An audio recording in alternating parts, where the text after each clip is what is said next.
함소원은 TV조선 아내의 맛을 통해 수개월간 조작 논란이 있어왔습니다. 하지만 TV조선은 시청자들의 항의를 외면했고 함소원은 해명도 없이 많은 사랑 감사하다. 부족한 부분 배우고 다시 돌아오겠다. 며 인스타로 하차 소식을 알렸습니다.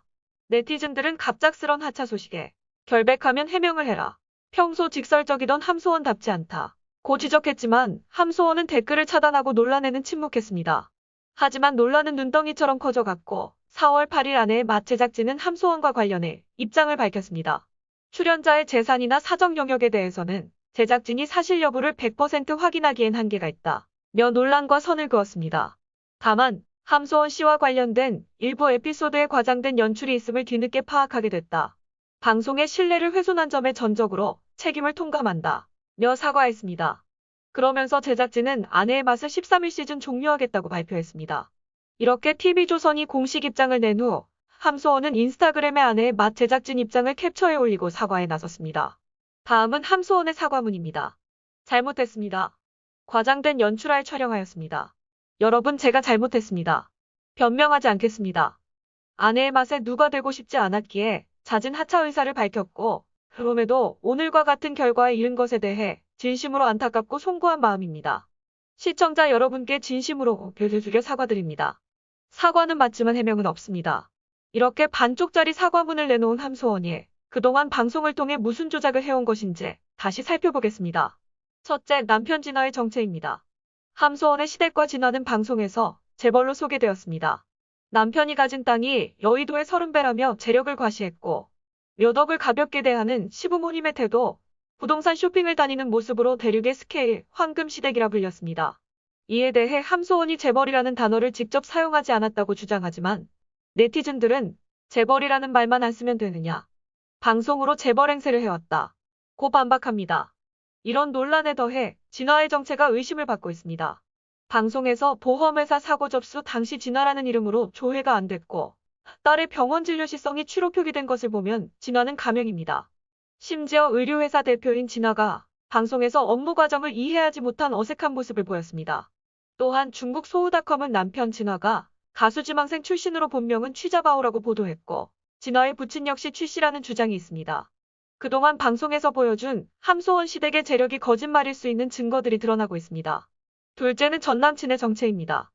남편에 대해서는 재벌이라는 말을 직접 하지 않았다 해도 함소원은 전남친에 대해 재벌 2세 중국인이라고 방송에서 밝혀왔습니다. 하지만 전남친의 존재가 허구라는 주장입니다. 그녀의 전 남자친구 장외인은 한국 언론에서는 베이징 거물급 인사로 람보르기니 왕자라 불렸는데 중국에서는 그 이름을 찾아볼 수 없습니다. 게다가 장외인은 열애 기사 외에는 어떤 기사에도 언급된 적 없습니다. 여기에 함소원이 이별 선물로 받은 40억짜리 베이징 최고급 아파트는 말로만 존재할 뿐 공개된 적이 없습니다. 심지어 장외인은 중국 인기 드라마의 남자 주인공으로 네티즌들은 함소원이 유명세를 위해 드라마를 한 편 쓴 것은 아니냐는 말까지 나옵니다. 세 번째는 건물 조작 논란입니다. 가족의 재력의 증거로 방송에서 소개된 시아버지의 3층 별장이 사실은 에어비앤비 숙소이고 아내의 맛과 에어비앤비 소개에 나오는 양쪽의 집을 비교하면 구조와 인테리어, 가구까지 똑같습니다. 어이없다는 시청자들의 의견에 현재 아내의 맛은 해당 장면을 VOD 서비스에서 삭제했습니다. TV조선은 소통의 문제였다고 하지만 사실은 함소원 논란에 꼬리 자르기에 나섰다는 주장입니다. 20억에 산 광저우의 신혼집이 단기 렌트였다는 주장이에요. 이번에는 아내의 맛에서 이사할 집을 구하던 중 등장한 빌라가 함소원이 4년 전부터 소유한 주택임이 밝혀져 충격을 더하고 있습니다. 방송 전체가 조작인 셈입니다. 네 번째는 딸 혜정이를 이용한 조작 논란입니다. 방송 중 혜정이는 39.5도라는 고열이 났지만 항생제는 못 믿겠다며 몸에 밀가루와 두부를 으깨 바르는 민간요법을 시도했습니다. 어린아이에게는 심각한 위협을 줄 수 있는 고열의 상식적으로 이해하기 어려운 대처에 네티즌들이 의문을 표했습니다. 여기에 한 네티즌이 병원에 온 함소원 가족을 봤다며 진실을 알려왔습니다.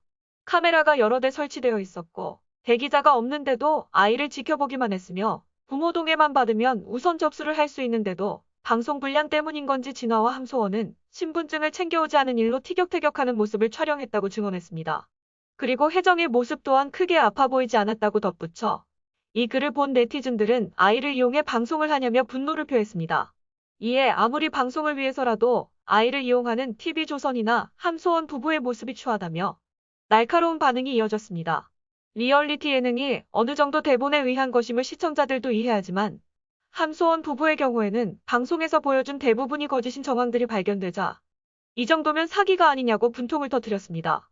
더불어 중국 5월주의를 한국의 드라마나 예능을 통해 알리려는 동북공정의 숨은 손이 함소원의 가정에 영향을 미쳐 의도적으로 시청자를 속인 것이 아냐는 음모론까지 등장했습니다.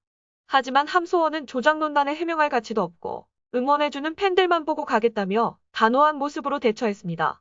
하루 전인 4월 7일에는 모든 논란이 자신을 음해하는 스토커의 조작이라며 역으로 피해자임을 주장했습니다. 하지만 바로 다음날 함소원은 사과에 나섰고 TV조선은 함소원의 잘못을 확인하지 못한 실수와 과장된 연출만을 사과했습니다. 하루 만에 함소원이 마음을 바꾼 이유가 무엇인지, 왜 사태가 이렇게 되도록 TV조선 제작진은 팩트체크가 없었는지, 그리고 그간의 방송이 다 조작이었는지 해명 없는 반쪽짜리 사과에 시청자들은 오히려 고구마 100개를 먹은 심정입니다. 시청해주셔서 감사합니다.